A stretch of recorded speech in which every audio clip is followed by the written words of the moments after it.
خاصی پوٹینشیل ہے کہ ہم اسے کنٹرول کر سکتے ہیں. مسعود خان صاحب, طارق رشید خان صاحب سے کوشچن ہے کہ D G I S P R نے جس طرح کہا کہ ہر مسئلے کا حل جو ہے وہ بات چیت سے اب نہیں ہوگا, پہلے تک تو ہم سنتے آ رہے تھے, کہا جا رہا تھا کہ ہر مسئلے کا حل بات چیت سے ہے, اب یہ ایک دم جو چینج آیا ہے اس کی کیا وجوہات ہو سکتی ہیں, کیا کامنٹ کریں گے آپ؟ دیکھیں, بات چیت بھی ہے, وہ بھی ہوتی ہے ساتھ ساتھ, اور آپریشنز بھی ہوتے ہیں,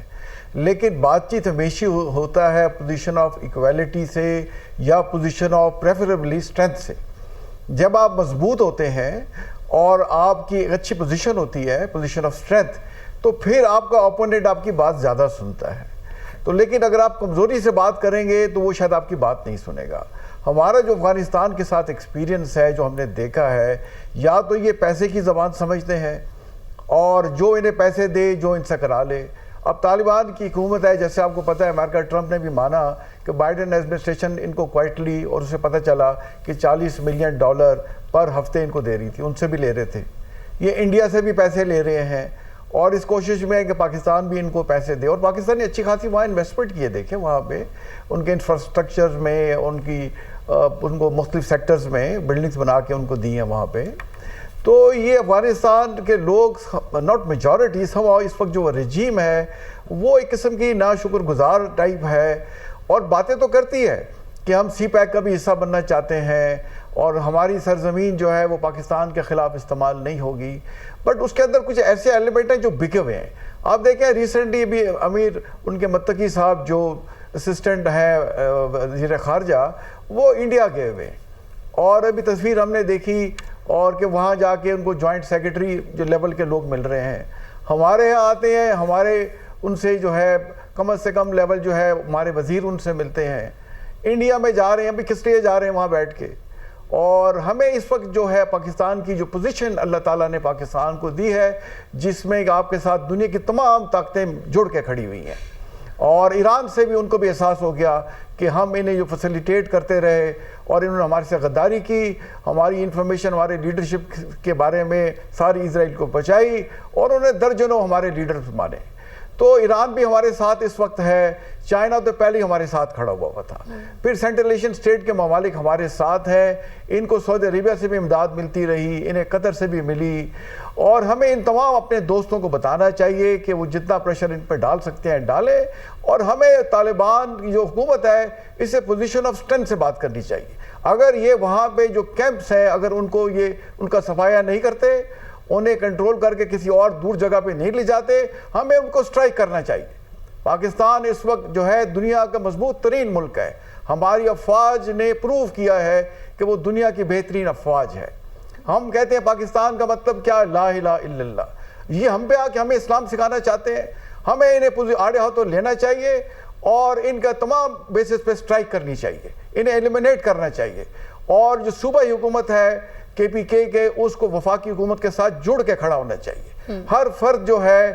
کے پی کے کا ہو, بلوچستان کا ہو اور باقی پاکستانی صوبوں کا ہو, اس کی جان مال آن کی پاکستان محافظ ہے, پاکستانی افواج محافظ ہے, اور وہ قربانیاں دے رہی ہیں, اور وہ جو قربانیاں لوگ دے رہے ہیں وہ تمام چاہیے تمام اداروں کو, خواہ وہ سول ہوں یا پھر دوسرے, اور پھر عوام کو بھی ایک پیج پر ہونا چاہیے.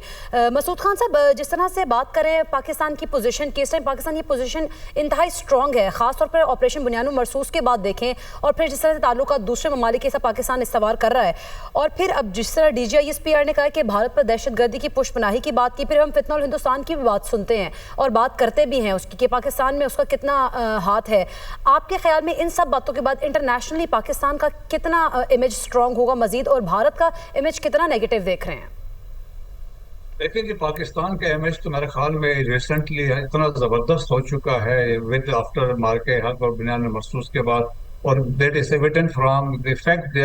فیلڈ مارشل امریکہ گئے ہیں, پریزیڈنٹ ٹرمپ سے 2 گھنٹے کی ملاقات ہوئی, پھر اس کے بعد ریسنٹلی بھی گئے, ملاقات ہوئی, پھر ان کی فریکوینٹ انٹریکشن آپ دیکھ لیں کہ سینٹ کام کے ساتھ ہوتی ہے جو وچ از ریسپانسبل فار اس ایریا کے لیے, اور اس کے بعد تو فریکوینٹ جو بات چیت ہوتی ہے, تو اس سے آپ یہ دیکھ لیں کہ امریکن اسٹیٹ ڈپارٹمنٹ نے بی ایل اے اور مجید بریگیڈ کو فارن ٹیررسٹ آرگنائزیشن ڈکلیئر کی,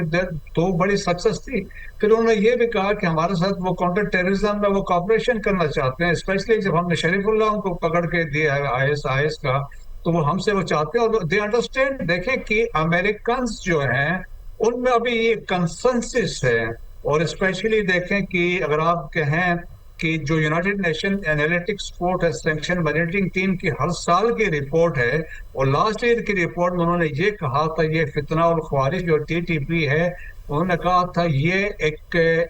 انٹرنیشنل تھریٹ بن چکا ہے and that to with the collaboration with al Qaeda. So ایک یہ بھی تھا جنرل کوریلا جو فارمر اسٹینڈ کام کمانڈر تھا اس نے بھی کہا کہ بھائی یہ افغانستان کے اندر بہت تھریٹ ڈیولپ ہو رہا ہے اور یہ انٹرنیشنل تھریٹ ہے. اور ریسنٹلی دیکھیں ایک 32 پیج کا ایک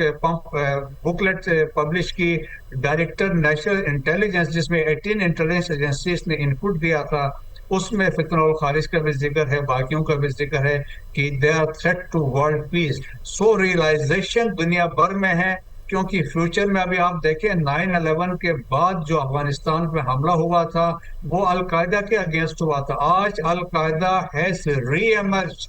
اور بالکل منظم ہو گئی ہے. دے ہیو کولیبریشن جس طرح میں نے کہا فتنہ الخارج کے ساتھ القاعدہ کے ساتھ اور پاکستان کے اندر حملوں میں القاعدہ کے اسسٹنس اور ڈائریکشن شامل ہے جس طرح چترال کے 2 پوسٹوں پہ حملہ ہوا یا ایلسویئر جو افغان نیشنلز کی ریکروٹمنٹ ہے اس میں بھی القاعدہ شامل ہے. So the threat is real from Afghanistan, not only to Pakistan, جو but global threat emerge کر رہا ہے اور ریئلائزیشن دنیا بھر میں یہ ہو رہی ہے.